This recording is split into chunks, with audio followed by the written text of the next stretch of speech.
ओम शांति, ओम शांति, ओम शांति। आज की इस बहुत ही महत्वपूर्ण सभा के मुख्य अतिथि राजस्थान सरकार के माननीय मंत्री कृष्ण कुमार बिश्नोई जी, सभा के माननीय अध्यक्ष 86 साल के युवा आदरणीय बीके करुणा जी, जिनके मार्गदर्शन में मीडिया विंग का काम निरंतर आगे बढ़ रहा है। देश के सबसे बड़े अखबार दैनिक जागरण के समूह संपादक माननीय विष्णु त्रिपाठी जी, माननीय विधायक और पत्रकार संपादक आदरणीय गोपाल शर्मा जी, बहन सरला जी, पूर्व कुलपति प्रोफेसर डॉक्टर मान सिंह परमार जी, राजयोगिनी बीके सुदेश जी, बहन बीके सीलू जी, बीके चंद्रकला जी, भाई बीके कोमल जी, इस सभा में उपस्थित सुशांत जी, शांतनु जी, भोपाल से पधारी आदरणीय रीना बहन जी, और मुझे बहुत ही खुशी हो रही है ये साझा करते हुए कि हमारी सभा में देश के यशस्वी पत्रकार और संपादक और आईएमसी के पूर्व डीन और विभागाध्यक्ष रहे गोविंद सिंह जी भी हैं। एक सप्ताह पूर्व सरकार ने, उत्तराखंड की सरकार ने आपको माननीय मुख्यमंत्री उत्तराखंड के मीडिया सलाहकार के रूप में नियुक्त किया है।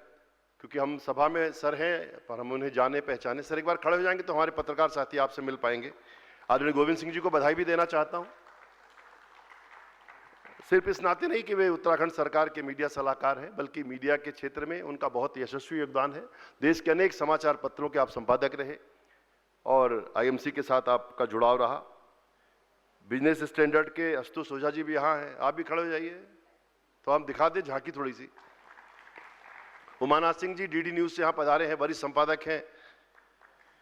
डॉक्टर राजेश राजौरे जी होंगे यहाँ पर, देशोन्नति बहुत बड़ा अखबार है महाराष्ट्र का, पश्चिम महाराष्ट्र का, उसके संपादक हैं। विकास मिश्रा जी अभी थे, चले गए हैं। विकास जी भी आज तक के दिनों में बहुत ही जबरदस्त इनका योगदान रहा, बहुत सारे लोगों को नौकरियां दी और बहुत सारे लोगों की नौकरियां ली, ऐसे विकास मिश्रा जी और आप इस सभा में सभी उपस्थित हमारे मित्र साथी सहयोगी भाई और बहनों, बहुत ही अच्छा प्रसंग है कि हम सब आज यहां इकट्ठे हैं। और परमपिता परमात्मा के धाम में जाना आसान नहीं होता है। कई कई बार प्रयास करने पे आप नहीं जा पाते। जैसे उर्वशी परमार जी हमारी सहयोगी हैं माखनलाल चतुर्वेदी पत्रकारिता विश्वविद्यालय में, इनके पिताजी निरंतर आते हैं पर वो पहली बार आबू पधारी, आपका भी स्वागत है। लोगों से कहते हैं आप भगवान के यहां जाओगे, आदमी कहता भाई अभी हमारी उम्र नहीं हुई, हमें नहीं जाना। कोई भगवान के यहां जाना नहीं चाहता, लेकिन आबू एक ऐसी जगह है गोपाल नारसन जी जहां आदमी बार बार आना चाहता है, क्योंकि उसको पता है यहां से वो वापस जा सकता है, यहां से उसकी वापसी की संभावना है। और इसलिए आपको आना चाहिए, बार बार आना चाहिए। सितंबर में भी आइए, मई में भी आइए, 2 बार तो मीडिया कर्मियों के लिए ये सुंदर जगह आपका इंतजार करती है।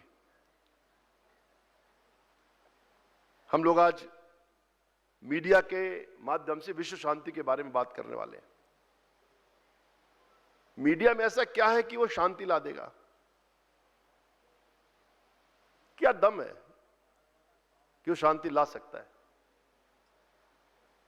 जब हम विचार करते हैं तो पाते हैं कि ताकत बहुत बड़ी मीडिया की, बहुत बड़ी ताकत है।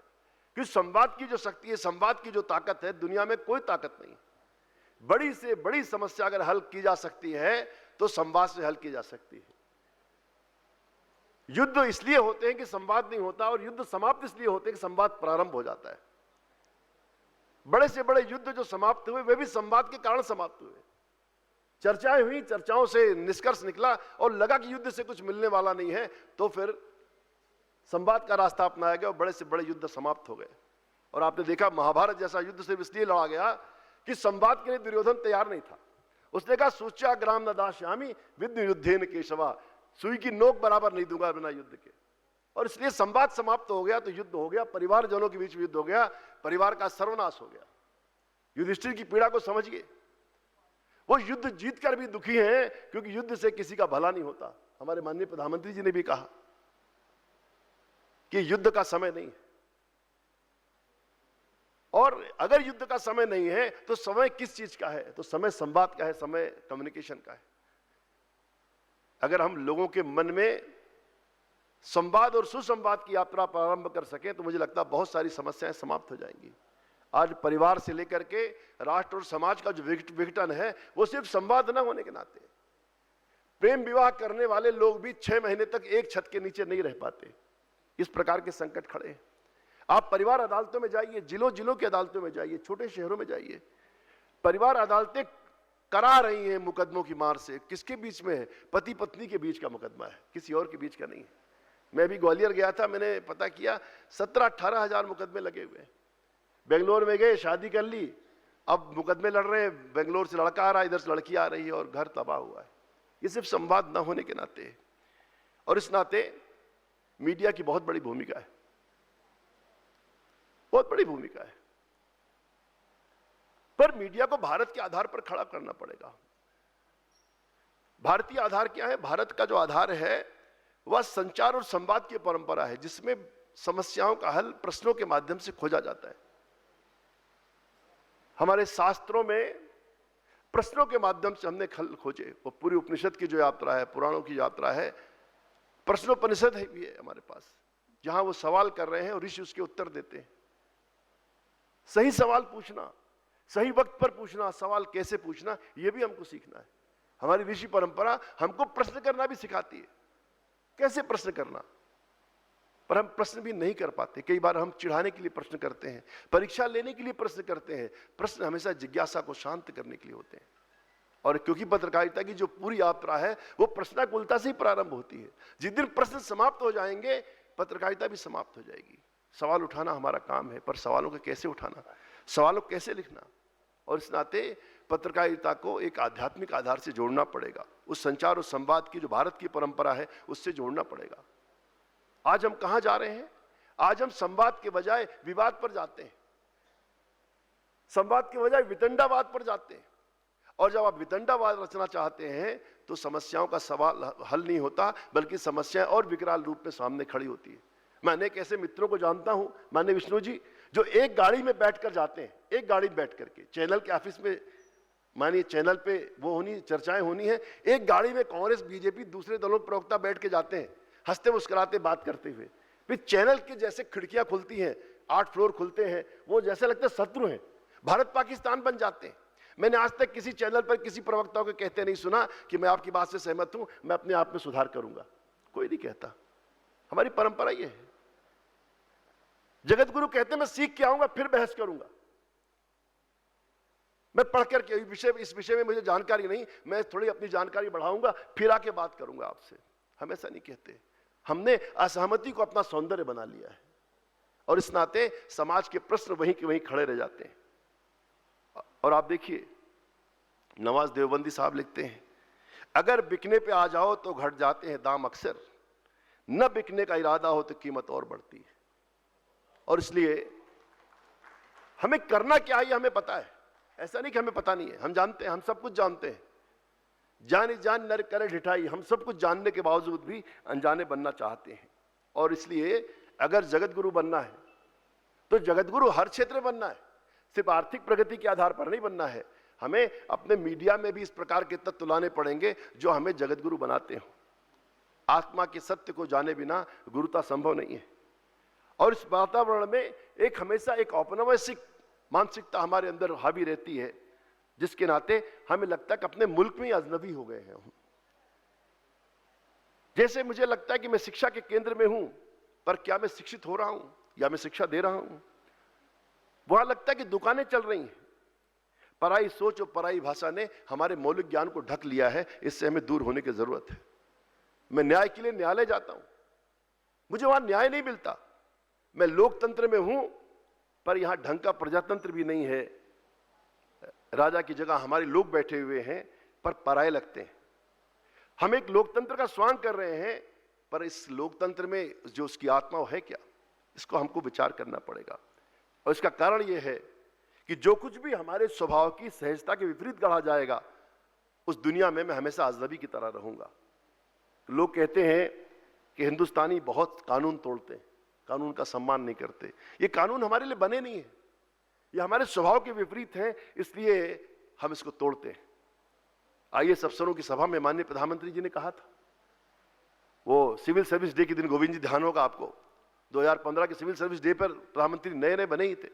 उन्होंने कहा था, माननीय प्रधानमंत्री नरेंद्र मोदी जी ने आईएएस अफसरों से कहा कि आपका काम है चीजों को अटकाना, भटकाना और लटकाना, और इस नाते देश की प्रगति चाहे अनचाहे रोकी गई। भारत में लोग कानून का सम्मान नहीं करते, इसलिए कि वो कानून उनके लिए नहीं है, इसलिए बहुत सारे कानून भारत की सरकार ने समाप्त किए।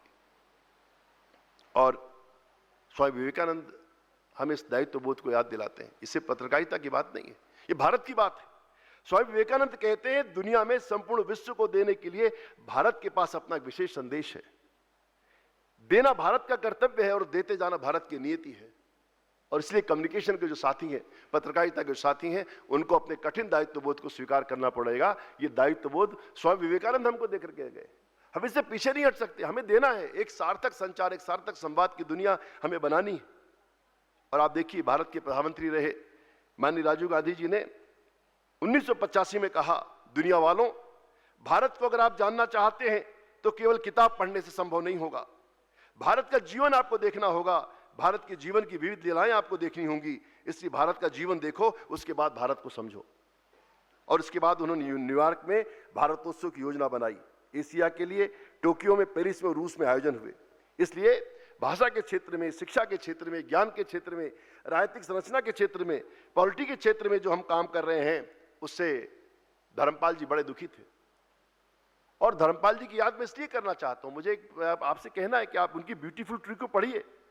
धर्मपाल जी कहते थे कि हमें अपनी रचनाएं खड़ी करनी पड़ेंगी, हमें अपने ढंग से काम करना पड़ेगा।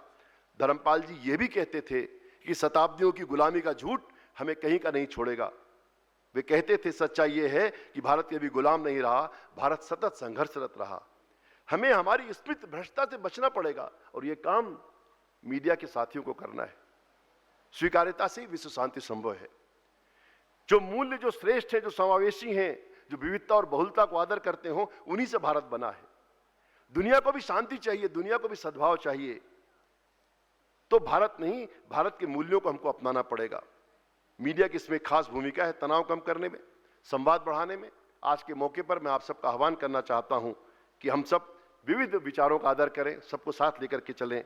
हमारा वायु पुराण कहता है, मुंडे मुंडे मतिर्भिन्ना कुंडे कुंडे नवम पया जातो जाते नवाचारा नवा वाणी मुखे मुखे। यानी हर व्यक्ति की बुद्धि और सोचने का तरीका हमेशा अलग अलग होता है, और इसी तरह अलग अलग कटोरे में रखे दूध की गुणवत्ता भी अलग अलग होती है। इसी तरह अलग अलग पंथों की, लोगों की जीवन शैली और रीति रिवाज अलग होते हैं। इसलिए हमें आनो भद्वा कर्तव्यंत विश्वता का अनुगमन करते हुए श्रेष्ठ विचारों का जहां से भी प्राप्त हो रहे हैं उनका अनुगमन करना पड़ेगा। बहुत बहुत धन्यवाद। नमस्कार। ओम शांति।